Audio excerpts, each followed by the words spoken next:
Hay un sonido, uno que todos hemos escuchado alguna vez, sin darnos cuenta. No es el viento, no son las tuberías, no es un eco. Es el sonido de algo que habita justo detrás de la pared. Cuando me contaron esta historia, no la tomé muy en serio. Pero cuando llegué a San Eloy, pensé que la sugestión, aliada con mi imaginación, me jugaban una broma de mal gusto. Hasta que ese sonido cambió de ritmo y empezó a seguir el mío. Si estás escuchando esto, no inhales demasiado profundo. A veces, en las casas, algo dormita en sus paredes y te escuchan. Bienvenido a Huesos en la Pared.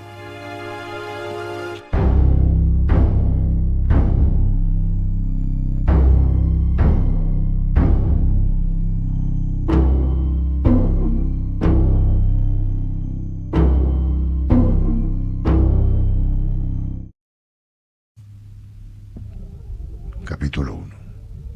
Detrás de la pared. La voz entró en los auriculares antes de que nadie la pronunciara. Un aliento rasposo, como si algo viejo aprendiera a hablar usando un pulmón ajeno. Lucía detuvo la grabadora, miró el pasillo oscuro y se dijo que era la caldera. Siempre empezaba así. Una explicación razonable, un nombre técnico, una excusa. Afuera, el viento golpeaba la casona como un animal con hambre. Dentro, todo olía a madera húmeda, a santos viejos y a un polvo que no pertenecía a este siglo. 1. El coche de Lucía serpentea por la carretera de montaña. Los faros blancos abren un túnel en la niebla. A su mente vuelven las palabras de su jefe. Limpia las cintas del 83, entrega en 2 semanas y no preguntes por qué el obispo nos paga tanto.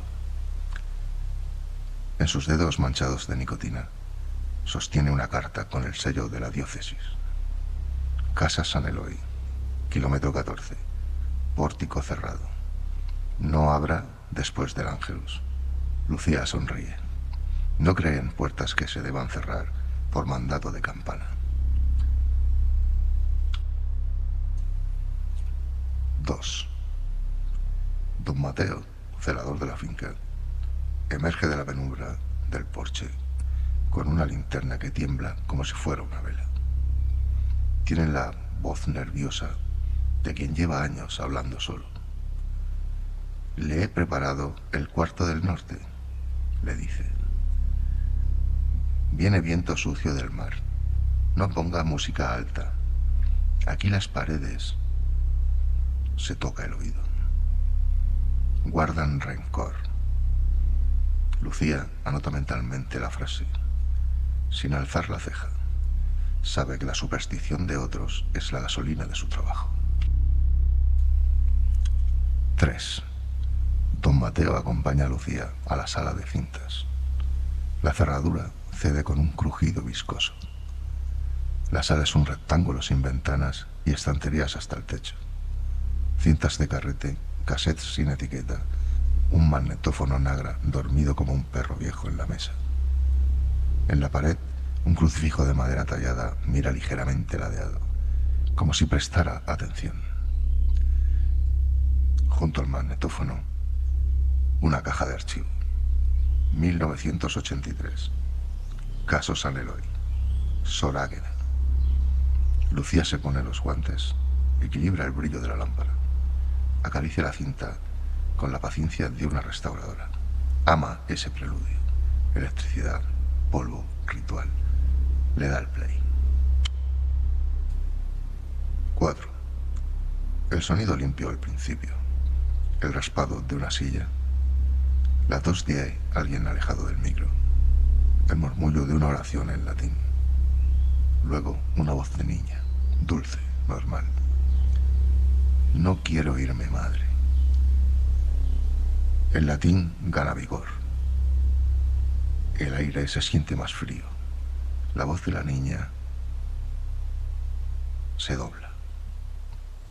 Una segunda frecuencia grave, como si otra boca hablara desde su vientre. No quiero irme, madre. Repite. Pero la palabra madre se prolonga como un gruñido que araña. Lucía pausa la cinta. Rebobina unos segundos.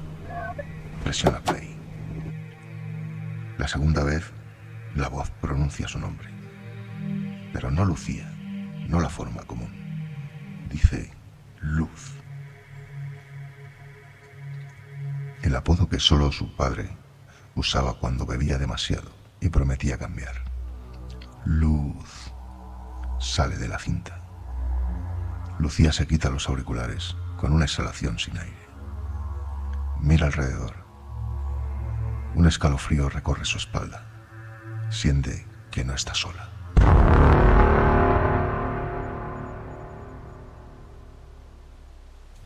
Cinco. Entre las cintas hay un sobre con fotografías. Revelado áspero, luz de lámpara, sellas atornilladas al suelo. Una monja joven, Sor Águeda, frente a una niña de 12 años con los ojos vendados. En la esquina de una foto, un espejo cubierto con un velo oscuro. Al dorso, con tinta corrida, pero aún se puede leer: no le quitéis el velo. Escucharás cómo respira. Lucía siente la punzada infantil de curiosidad. Lo profesional le exige prudencia. Lo humano, el error repetido de mirar. 6. La arquitectura de la casona parece sacada de una película de miedo. Los pasillos confluyen en una galería que huele a cera. Retratos que no miran al espectador, sino al marco de la puerta, como si esperaran. Don Mateo apaga las luces y solo queda su silueta, brevario en mano. Si oye pasos en el pasillo, no llame, dice. Es el techo asentándose. Lucía: ¿y si se oye mi grabadora? Entonces rece por mí, responde sin humor. 7. Lucía monta su pequeño altar. Nagra, portátil, interfaz, auriculares, vela barata por superstición prestada. Deja una cinta reproduciendo en bucle y abre un proyecto nuevo para captar ruido de sala. Por si las frecuencias revelan patrones. Es técnica, sí, pero también supersticiosa de método. Cree en las repeticiones como quien cree en un santo. La niña está aquí, dice una voz en la cinta. Sor Águeda, probablemente. No le habléis por su nombre. El otro aprende deprisa.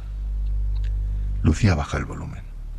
Afuera, el viento se cuela por un marco y alarga un silbido. En su cuarto, el crucifijo inclina un poco más la cabeza sin moverse. 8. Solo respiraciones. Lucía afina el ecualizador. Quita graves, sube medios. Entre el ruido, una cadencia. Es una respiración distinta a la de la grabación. Más cerca, más húmeda. Sube el potenciómetro. La habitación parece arrugarse. No te llamas así, dice una voz al oído izquierdo. Lucía gira, golpea la silla. La vela chisporrotea. No hay nadie. La grabadora sigue corriendo. Retrocede 20 segundos. Reproduce. Ahí está. No te llamas así. Pero lo que la paraliza no es la frase, sino el eco de saliva entre dientes. El detalle que ningún truco añade. La saliva no se graba con esa fidelidad en cinta analógica. Es presente. 9. Ella decide hacer lo que siempre hace cuando el miedo intenta dirigir la película. Crear un protocolo. Abre un nuevo archivo Lo titula Control 1, sala vacía, 12:47.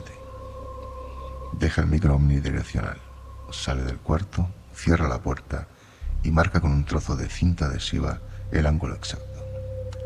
Baja al vestíbulo, mira el reloj parado en el primer peldaño, las 12:49. Espera un minuto, otro y sube. La cinta adhesiva está en el suelo, junto a la suela de su bota izquierda. La puerta está entreabierta. En la mesa, sobre el bloc de notas, alguien ha escrito torpemente con lápiz: no puedo respirar. Lucía fotografía el mensaje, lo toca, siente el grafito sucio. Sus manos tiemblan. Por el hábito prepara el chiste que la mantiene a flote. Muy bien, anónimo. Pero de algo hay que vivir. Le da el play de Control 1. Se oye la puerta cerrándose sola. Pasos lentos. Un juguete arrastrado. No hay juguetes en la casa. Luego una voz doble. Esta vez no llama a Luz. Dice algo peor. Dice el nombre completo de su madre, con segundo apellido y un detalle que solo aparece en la partida de bautismo. Acto seguido, muy bajo, como si gozara de su propio efecto: no hables con la monja. Ella no es la que recuerdas. Lucía pausa la grabación, con un pensamiento que cae como un vaso en una alfombra. ¿Recuerdas? Ella no recuerda a ninguna monja. No estuvo aquí en el 83. No estuvo aquí nunca. Pero al pronunciar recuerdas, la cinta deja un siseo extra, como si dentro de ella algo hubiera entendido un chiste privado.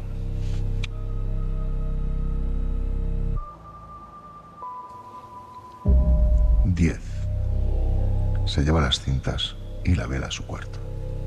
Necesita dormir con ruido, aunque sea un ruido que piensa destruirla. Se tumba con los auriculares puestos a las 3:07. La casa da un suspiro, un sonido profundo, orgánico, imposible en una estructura de piedra. Lucía abre los ojos. El crucifijo sobre su cama ya no inclina la cabeza. Ahora mira directamente al suelo. En la madera, junto a la alfombra, hay una mancha nueva, ovalada, húmeda. Se agacha, la huele. No es agua, no es cera. Huele como a saliva. Cuando se incorpora, nota el peso de alguien sentado en su cama. Entonces, en el pasillo, se oye una campana que no pertenece a ningún reloj. Un ángelus que retumba desde dentro de las paredes. 3 toques. No abras. Susurra una voz de niña desde debajo de la cama.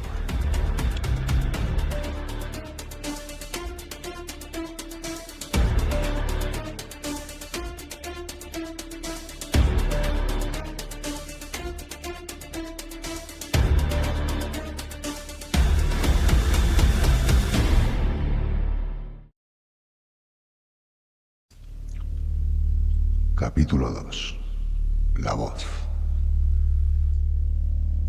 La primera frase no vino de la cinta, sino de su propia boca.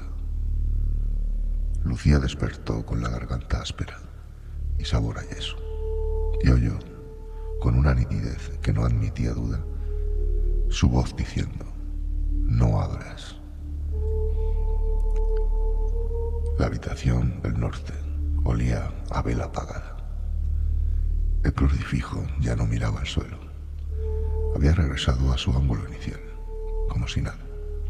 En el pasillo, la campana invisible había callado. Solo la casa, respirando entre paredes. 1. La luz roja del Niágara parpadea. Lucía se coloca los auriculares y reproduce la toma Control 1. En el espectro, una banda imposible. Un pico en 17 hercios. El umbral donde el ojo cree ver sombras. No debería estar ahí. La cinta analógica no guarda fantasmas, guarda errores. Rebobina, play. No abras, dice la voz. Es su timbre, sí, pero con una segunda resonancia. Una cámara oscura detrás de su boca. Lucía ajusta potenciómetros. Gotea el grifo del baño, aunque nunca lo abrió. Apunta en su libreta. La voz imita o aprende. 2. En el comedor, una mesa larga de madera oscura, mantel de hule, una jarra de agua, pan rancio y una Biblia abierta en Eclesiastés. Don Mateo cruza el espacio como una sombra disciplinada. ¿Durmió?, pregunta. Escuché, responde Lucía. Él asiente, deja un manojo de llaves viejas sobre la mesa. No abra el armario del corredor, dice. La de hierro labrado, la otra nunca cierra. Lucía mira las llaves. Hay una que lleva grabado un ojo. La coge sin pensarlo. ¿Quién puso cámaras aquí?, pregunta. Nadie, dice don Mateo. Aquí lo que mira no necesita electricidad. 3. Lucía vuelve a su mesa de trabajo, después de un desayuno escueto. Ondas que laten como un corazón. Lucía ejecuta un barrido de ruido. Aísla los graves, ahí está. Bajo la respiración, otra cadencia, irregular, como un rezo tartamudo. Lo acelera. El murmullo se transforma en palabras sueltas. No. Madre. Velo. Luz. Cierra los ojos. Sabe que si pronuncia su apodo en voz alta, la palabra entrará más fácil por el canal equivocado. En vez de eso, recurre al protocolo. Graba su propia voz, pausada, clínica, en tercera persona. A las 10:37 se detecta un patrón de voz que parece superponer el timbre de la operadora. Con una resonancia externa. No asumir nada. Repetir prueba. Repite. Y entonces la voz, sin pudor, responde. No repitas. Ya lo hice por ti. 4. Lucía toma el pasillo hasta la puerta con molduras.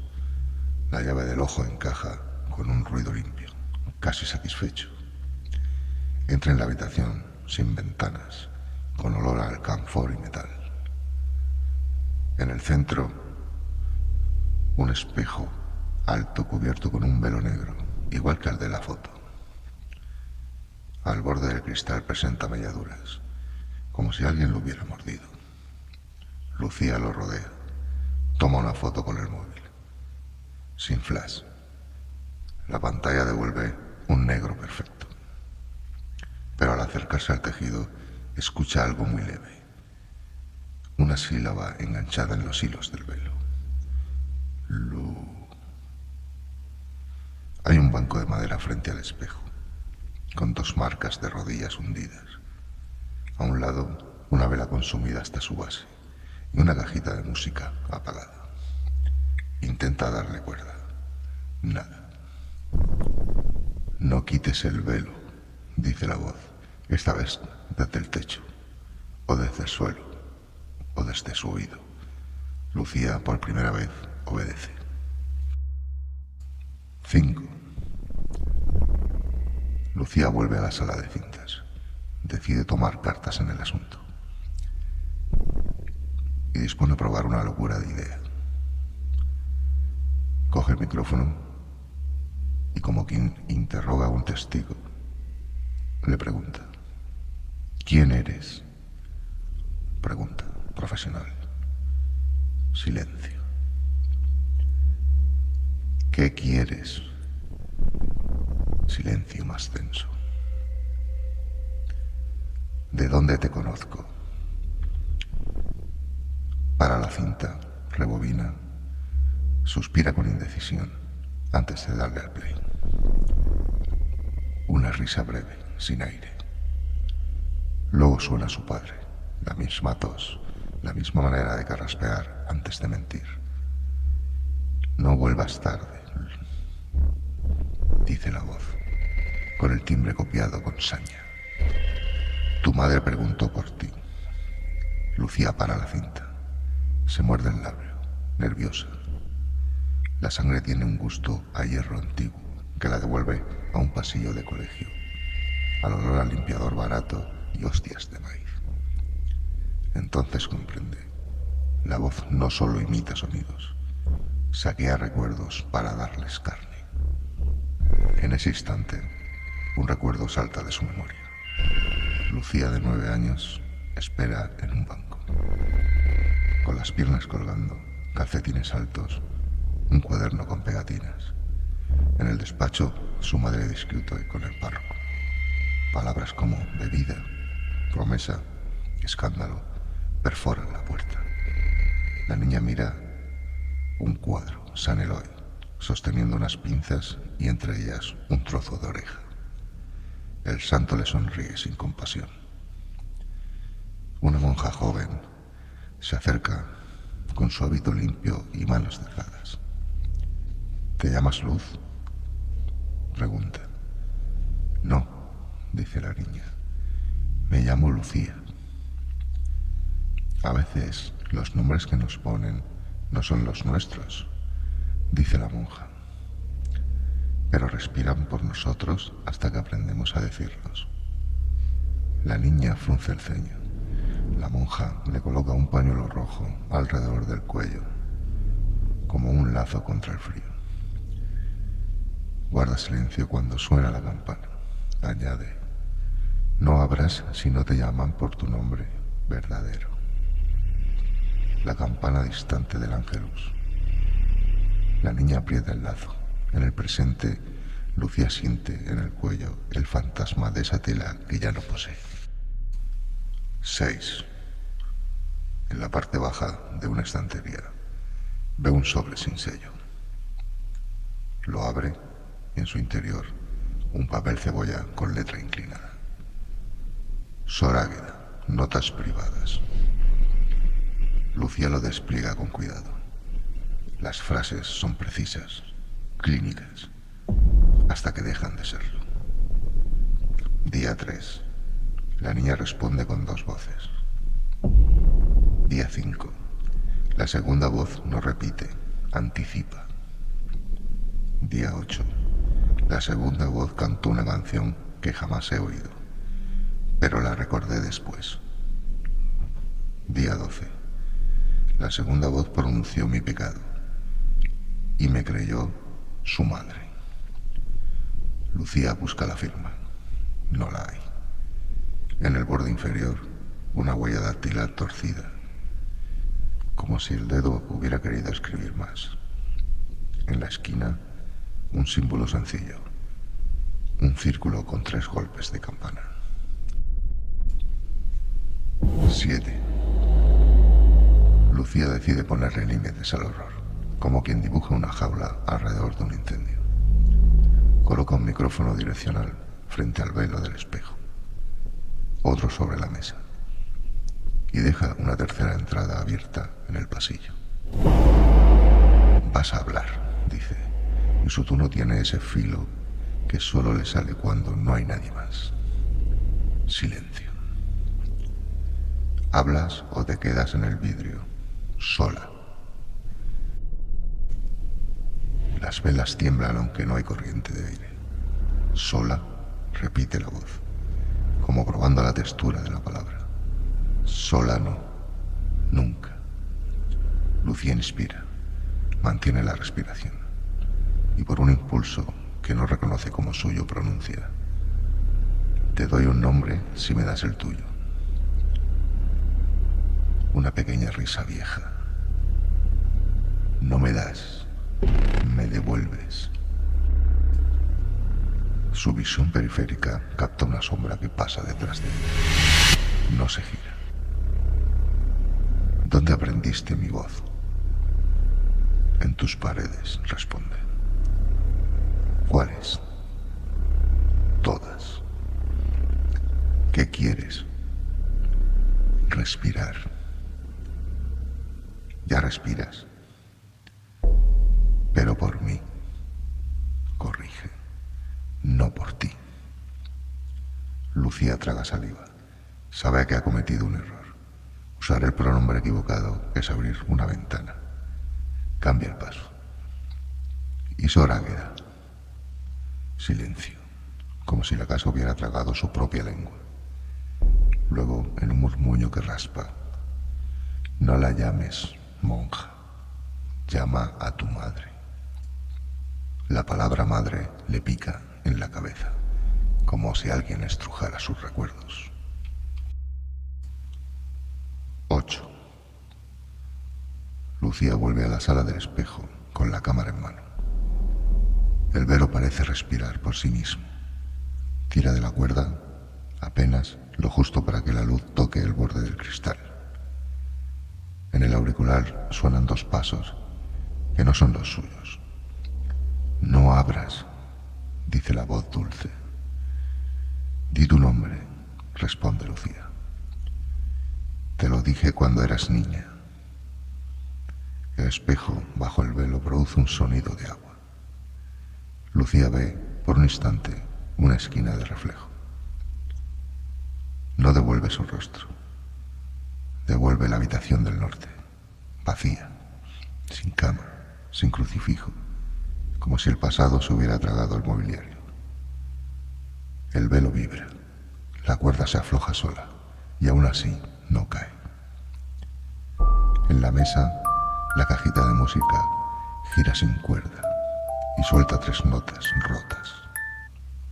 Entonces la grabadora del pasillo pronuncia un nombre que Lucía no recuerda haber oído nunca y que sin embargo la atraviesa con la precisión de un bisturí. Águeda. La palabra no suena como nombre ajeno, sino como si se lo hubieran puesto a ella recién nacida. El corazón se le descompasa. El espejo, detrás del velo, exhala. Vuelve corriendo a su habitación. El móvil vibra. Número oculto. Desliza el dedo. Mamá, dice indecisa. Al otro lado, la respiración. Luego, la voz que la crió y que ya no tiene cuerpo. No abras, Luz. No abras, se llaman desde dentro. Lucía se sienta al borde de la cama. Al lado de la alfombra, la mancha ovalada de la noche anterior. No se ha secado, sigue húmeda. Se lleva el teléfono al oído. ¿Dónde estás?, pregunta. En la pared que te guardó el secreto, responde la madre. Dáselo a la que respira por ti. Y no digas su nombre. El teléfono se apaga. La pantalla queda negra. Afuera, el viento intenta entrar por la rendija de la ventana.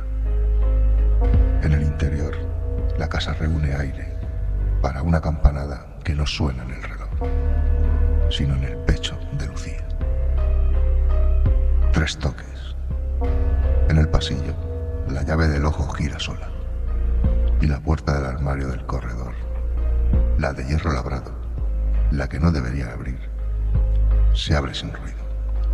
De adentro no sale oscuridad, sale el olor limpio de una lavandería de convento y el sonido leve de alguien doblando ropa con paciencia de madre.